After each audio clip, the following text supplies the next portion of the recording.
Hello, property nomads. Hope you're well. Over the past few episodes, we have been talking about the opportunities that are going to arise in the commercial property sector.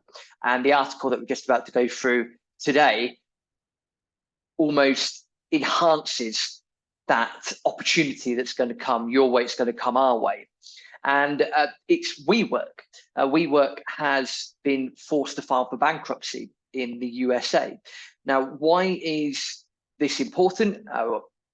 It really is important because if big, massive companies like this who own a lot of offices globally are hitting the wall, so to speak, then that means that they're probably going to be handing a lot of this real estate, dare I say it, back to the banks, etc. The banks would probably not want them on their asset and liability sheet. Therefore, there's probably going to be deals to be done. And normally, when we're dealing with the biggest economies in the world, talking China, talking the USA, normally there's these ripple effects. So whatever happens in China or the USA, for example, normally ripples its way through the rest of the world. But we're going to go through this article here. And just remember, again, the whole point of this episode is to highlight that there's going to be a lot of opportunity moving forwards. Sometimes it is equally as good just to sit on your hands and do nothing, but to observe what's going on and get ready to pounce when the opportunity arises. So WeWork is if you don't know what WeWork is, it's a shared office firm. So have all this office space, various people can go in, a hot desk, whatever you want to call it. It was once valued at about £38 billion, so quite a decent valuation. It's been forced to file for bankruptcy in the US. Had this massive rise a few years ago. Again, with everything that's gone on in the last 3 years, I'll keep it as neutral as possible. WeWork were able to, pounce and then create all this wonderful office space. And then when global trends, people aren't actually going back to the office that much. And, we've got a lot of businesses that have got issues at the moment, small businesses, medium businesses starting to go out of business. And again, this is just almost like the economic backlog of the last couple of years is now coming home to roost.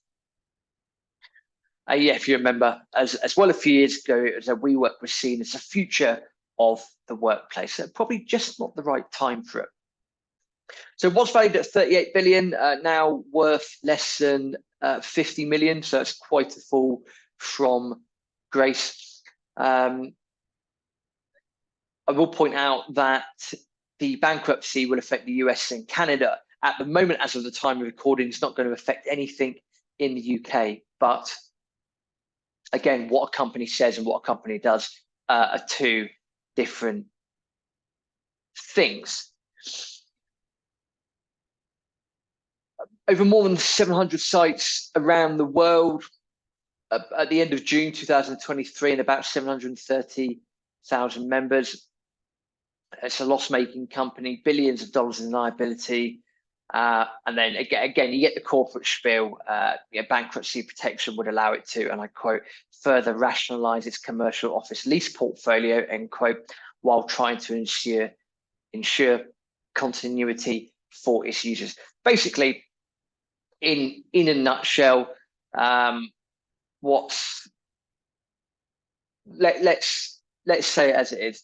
What's happened is they've gone into a space where there was probably an opportunity.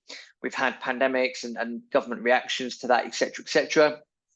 You've then had the rental price of property has increased for a multitude of reasons, and making all of the economic stuff that you can think of that we've discussed before on the podcast has come to the foreground, and now they're starting to have a lot of issues.